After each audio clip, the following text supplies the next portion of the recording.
এই যে দেখো কতগুলো উঠাইছি, 1 মিনিটের মধ্যে কতগুলো উঠাইছি দেখেন।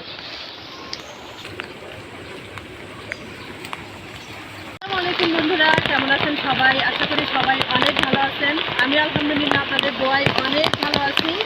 বরাবরের মতো এবারও একটা নতুন ব্লগ ভিডিও নিয়ে চলে আসলাম। আশা করি আজকের এই ভিডিওটা আপনাদের কাছে অনেক ভালো লাগবে। কেউ আজকের এই ভিডিওটা স্কিপ না করে সবাই সম্পূর্ণ দেখবেন। যাই হোক, এখন বিকেল টাইম, বৃষ্টি হইতেছে, একটু একটু এই যে দেখেন বৃষ্টির পানি পড়তেছে। সবাই ঝর্ণার ঘরে উঠে গেছে আর আমি আসছি এই যে আমাদের কচুর দিয়ে কচুরলতি ওঠানোর জন্য। আমাদের এই কচুর দিয়ে এত পরিমাণে কচুরলতি হয়েছে, আপনারা না দেখলে বিশ্বাস করবেন না। যেহেতু এখন বৃষ্টি হইতেছে, এই কচুরলতি যখন আমি চিংড়ি মাছ দিয়ে রান্না করবো খেতে কিন্তু অনেক মজা লাগবে। তাই দেরি না করে বৃষ্টির মধ্যে কচুরলতি তোলার জন্য আমাদের ঘুরে আসছি। এখানে যে পরিমাণ কচুরলতি হয়েছে আপনাদেরকে একটু দেখাইতেছি। এই কত বড় হয়েছে, এই যে দেখেন কত বড় হয়েছে, কি মোটা হয়েছে।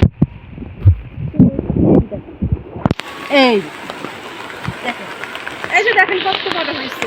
এগুলো খেতে কিন্তু খুবই মজা লাগবে চিংড়ি মাছ দিয়ে রান্না করে। এই যে দেখেন এখানে আর একটা আছে কত বড়, এই যে মোটা মোটা। এই যে এই বৃষ্টি মনে হয় আরো জোরে আসতেছে, কিন্তু কচুরলতি উঠিয়ে আসতে পারছে না। এখানে অনেকগুলো গাছ আছে, অনেকগুলো গাছে অনেকগুলো লতি আছে। এই যে দেখেন এর ভিতরে অনেক লতা আছে। এই যে এখানে একটু কত বড়, এই যে এখানে একটা আছে। এই যে কচুরলতা কিন্তু আমাদের কিনে খাইতে হয় না, যখন আমাদের বাগানে আসি তখন কিন্তু আমরা অনেকগুলো করে কচুরলতি পাই।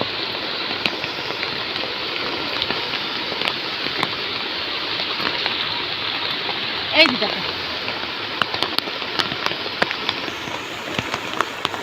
ওই যে ওই দিক দিয়ে গাড়ি।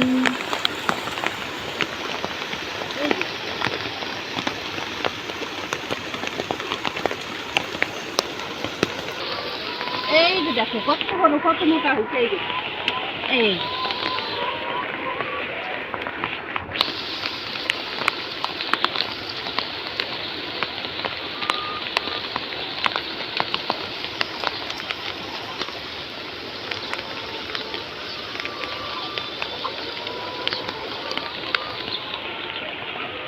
এখানে অনেকগুলো আছে। অনেকেই কচুরলতি খাইতে পছন্দ করে না, কিন্তু আমার কাছে তো কচুরলতি চিংড়ি মাছ দিয়ে রান্না করলে খেতে অনেক ভালো লাগে। এই যে এখানে একটা, এই দেখো কত সুন্দর। বাগান থেকে এরকম টাটকা টাটকা সবজি তুলতে ভালোই লাগে।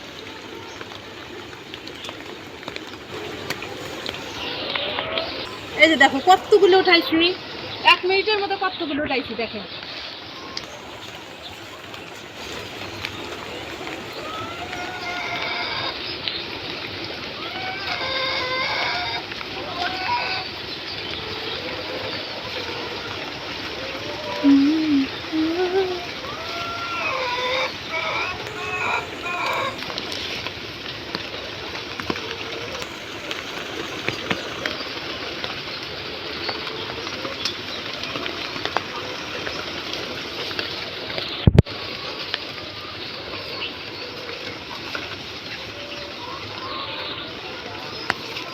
বন্ধুরা অনেক কচুরলতি আছে, তুলে শেষ করতে পারতেছি না।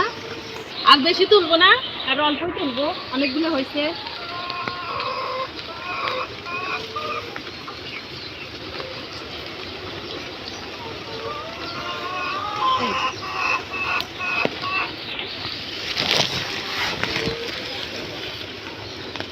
বৃষ্টিতে পুরো ভিজে গেলাম, অনেক বৃষ্টি হলো, গাছগুলো পুরো ভিজে গেছে, গাছের পানি দিয়ে আমিও ভিজে গেলাম।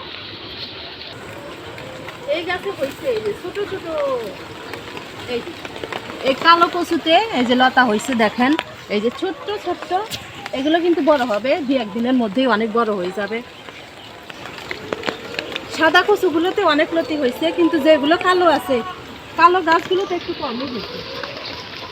এর ভিতরে কিন্তু অনেক পেঁপে গাছ আছে, ওই যে 3টা পেঁপে গাছ ভিতরে। আবার এখানে পুঁই শাকের গাছ আছে, এটা আরো বড় হবে। ওই যে ওইখানে আছে, ওই যে এখানে আছে।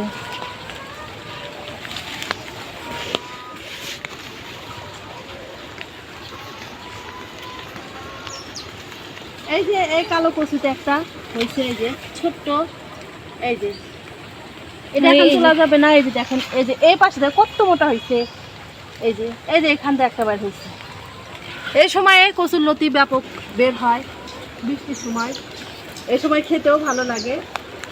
যাই হোক, এই যে এখানে একটা আছে অনেক বড়।